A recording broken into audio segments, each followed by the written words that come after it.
కొత్తగా క్రేన్ కాదండి, క్రేన్ మీద ఇలా చేయడం కాదు. నేను ఒకటి ప్లాన్ చేస్తాను, నాకు మీరు అంటే నేను చేయిస్తాను. ఒక రిగ్గు క్రేన్ లాంటిదే, కానీ దాంట్లో రకరకాల అరేంజ్మెంట్స్ చేసుకోవచ్చు. కెమెరా ఎక్కడ కావాలంటే అక్కడ లోయెస్ట్ లెవెల్లో పెట్టచ్చు, బీమ్ మీద ఎక్కడైనా పెట్టచ్చు, అలా రొటేట్ అవుతుంటే ఎలాగైనా చేయొచ్చు. మల్టీ ఆపరేషనల్గా నాకు ఐడియాస్ ఉన్నాయండి, నేను చేయిస్తానంటే ఎంత అవుద్దన్నారు, ఇంత అవుద్దన్నా. ఏముంది 6,000కి ఏముందయ్యా, నువ్వు చేసి అర్జెంటుగా అన్నారు, చేసేసాను. మీరు ఆ స్టిల్ చూడండి.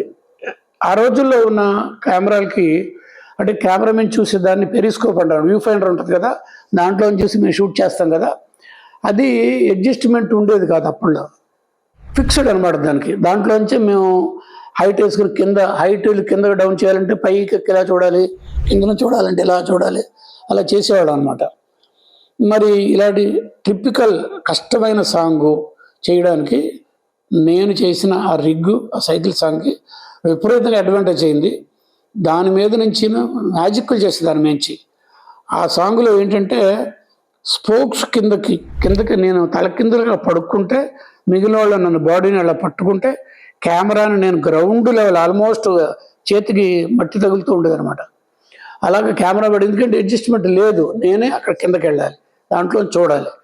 స్పోక్స్ మధ్యలోంచి ఎదుర్కొంటూ ఉన్న రావు గోపాలరావు గారు, నిర్మలమ్మ, ఉదయ్ కుమార్ గారు, సుహాసిని, ఇంకా రోహిణి, బాలాజీ, అందరు ఫ్యామిలీ మెంబర్స్ అంతా అతని చుట్టూరా వాటర్ అందిస్తూ, ఆ చిరంజీవి గారు ఆయన కూడా చాలా అద్భుతంగా ఒక కసిగా చేశాడు చిరంజీవి.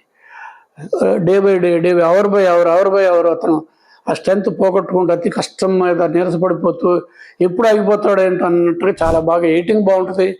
నా కెమెరా మూమెంట్స్ అవి చేసుకుని టిపికల్గా దాన్ని ఈ రిగ్ చేయడం వల్ల నేను 1 full day 2 నైట్లతో ఇంత మంచి సాంగ్, ఇంత పెద్ద సాంగ్, 4.5 minutes సాంగ్ చేయగలిగాం. అది నాకు చాలా మంచి ఎప్రిసియేషన్ వచ్చింది. ఇండస్ట్రీలో కూడా చాలా బాగా చెప్పుకున్నారు, రఘు ఏదో కొత్తగా చేసి ఇలా చేశాడని. అలాగా అది ఒకటే కాదు, సినిమా అంతా కూడా చక్కగా లైవ్లీగా మన చుట్టుపక్కల మన మనుషుల మధ్యలో జరుగుతున్నట్టుగానే ఆ కథ ఉంటుంది. నిర్మలం అద్భుతం, అల్లు రామలింగ గారు ఫోటోలోంచి మాట్లాడుతుంటాడు ఆవిడతో, ఇవన్నీ మీరు సినిమా చూసే ఉంటారు. అలాగా చిరంజీవితో ఫస్ట్ పిక్చర్ నాకు ఉంది.